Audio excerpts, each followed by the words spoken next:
Right now, the stock market is in extreme turmoil. Everything's crashing. Bears are saying how much they're going to rip the bulls' throats out because we had 2 red days in the stock market, and that means everything's going to hell. Now, how should you react, and where could there be a very unique opportunity in the stock market? Well, stay tuned because I'm going to tell you exactly all of those things. Now, as of Thursday, we had a pretty deep bear pullback on the market, all things considered, because we got very used to very tight price action, and we saw volatility break a key level at 1775. Consequently, we had a pretty deep pullback, like I said, at that old all-time high on SPY at 639.85 that was achieved on Thursday, all the way down to the low of that Friday candle of 619.29. That's a 20-point drop in 2 days. Pretty stark. Now, right now we're in the middle of that gap, and as I'm recording this on Monday, time is not really passed yet, but I'm really trying to focus on what we could see here in the future. Now, through August especially and through September, it's looking like we may have a period of weakness. Now, that doesn't necessarily mean we're going to have a vibrant, harsh bear market, but it does mean that things maybe a little bit more bearish than they have been. Now, basically, you could have thrown anything at the wall here. Yes, there have been bear days, but ever since we had the bounce up from the tariff lows, bull trades worked pretty easily. Now, there were bear moves, but bull trades worked pretty good. However, I think there is a very significant area where you could make a lot of money, specifically trading the SPY very soon if we get a deeper pullback. Now, I said a little while ago on my program, The Adam Cash Angle, which is live at least 2 to 3 times a week, check out my channel if you haven't already, that there is a very key indicator that I like to use to delineate where we see longer terms of trend in the overall market. And that indicator is the SAR indicator. Now, the SAR indicator on the monthly tells us, basically works off of the parabolic nature of stocks. And we see on the monthly here, the red SAR did break officially on 6/30, or that monthly candle, June's monthly candle. However, if we go back in time and we look at every time the red SAR did break, there was a period of an initial thrust to the upside, so a bullish movement. However, most of the time, that SAR area gets retested. And after the retest, we get a decent rally on the market of at least like 60 to 70 points. And if you don't believe me, please feel free to fact check me. But you can see right here where these red SAR bubbles are, it popped, quick pop up, quick retest here, and a rally. Another example here. Red SAR bubble, pop, move to the upside, quick retest where we test the general area where that SAR bubble popped, and another rally. Another one right here. Red SAR bubble popped, quick pop up on the next candle, red candle there, back testing that same other area, another rally. So what does this mean to you, right? Mumbo jumbo, whatever, and this is just one indicator, of course, and you may have a suite of indicators that you use. However, this is a very key opportunity because of where a lot of things align on the monthly and on the daily time frame. So what I'm going to do and what I'm personally going to look for is opening many long positions between a very key area. And I'll tell you what that area is right now. I'm looking to open longs anything north of 585.82 on the market and 610, essentially. Why? Let me tell you why. Between 607 and 609 is roughly where that SAR bubble was on the monthly time frame. Now, again, when you go back to the monthly time frame, and keep in mind, these are monthly candles, so this is a lot of time, right? There tends to be a retracement to that area, and we tend to get a little bit lower, a little bit more of a sweep before we push higher. So that area, where the bubble officially popped, was at 610, 6.9, 6.10 area. So that's where I'd want to start dipping my toes in. Aligned with that is roughly where the 50 MA on the daily chart could be. Currently, the 50 MA is right around 611. Obviously, if price changes, that's going to change. But right around that area is the very first tranche that I would open up in long positions. The second area I'd look at is that 607 area, which is, depending on how you chart, another area in which the SAR bubble could be placed. Again, monthly time frames are a little tricky.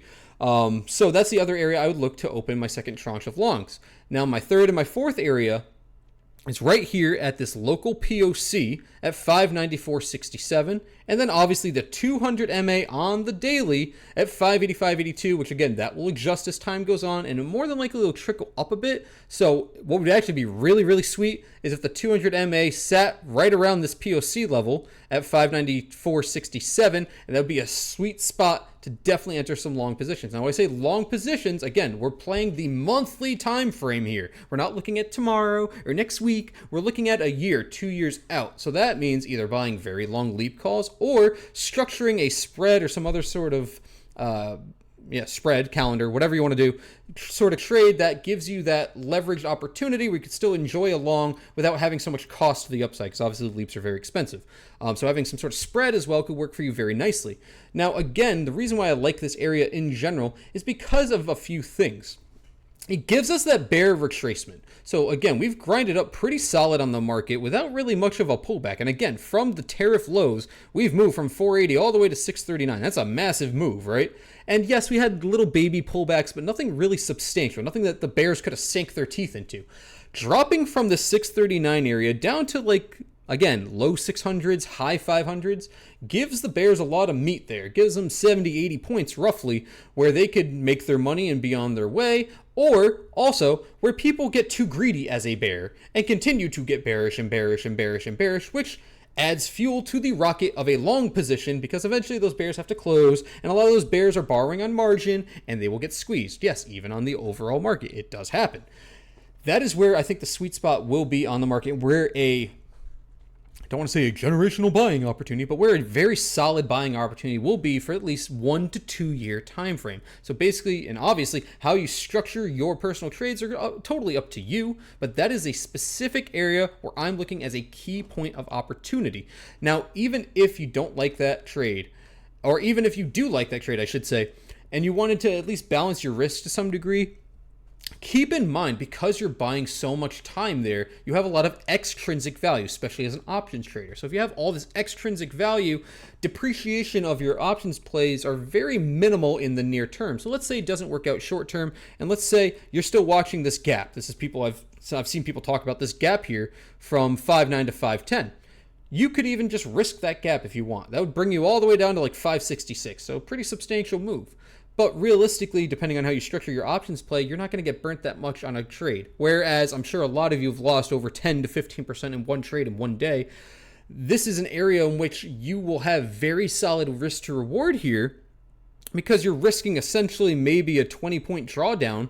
But if you're like me and you have a price target for the end of the year of 700, and I'm getting in, again, low 600s or whatever, I'm looking at least a 4-to-1 risk to reward. If I'm getting in around 600 and I'm risking, 580, 560, whatever, and I'm playing at least for 700, I've got 3-to-1, 4-to-1 risk to reward depending on how you structure your trade. Those are the kinds of trades you want to take. So while the market could be bearish and while the market may lean more bearish here near term, I see that as a strong bull opportunity if you're patient.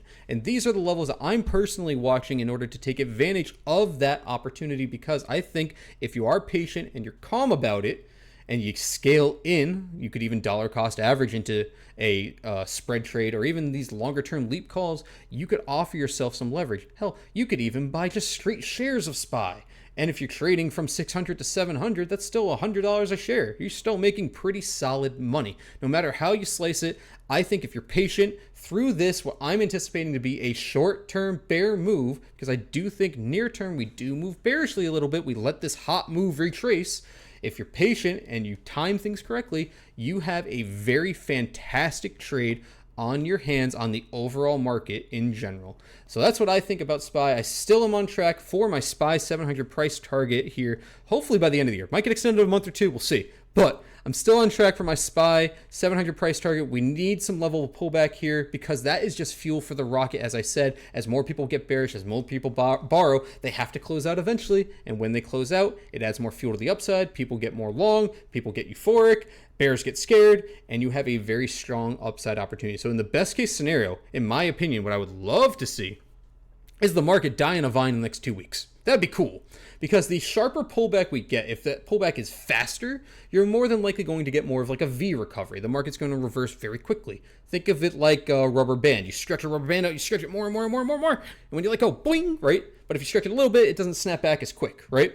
So if we do get a sharper contrition on the market much quicker, I'm going to be more excited on my long position. But even if it's a slow plotting move, if you time things with enough time and you're patient, I think the market's setting up for a very solid bull push into the end of the year if we get a bear retracement here in the next 1 to 6 weeks. So that's my thoughts on SPY heading into potentially the end of the year and going to my price target of 700 by the end of the year.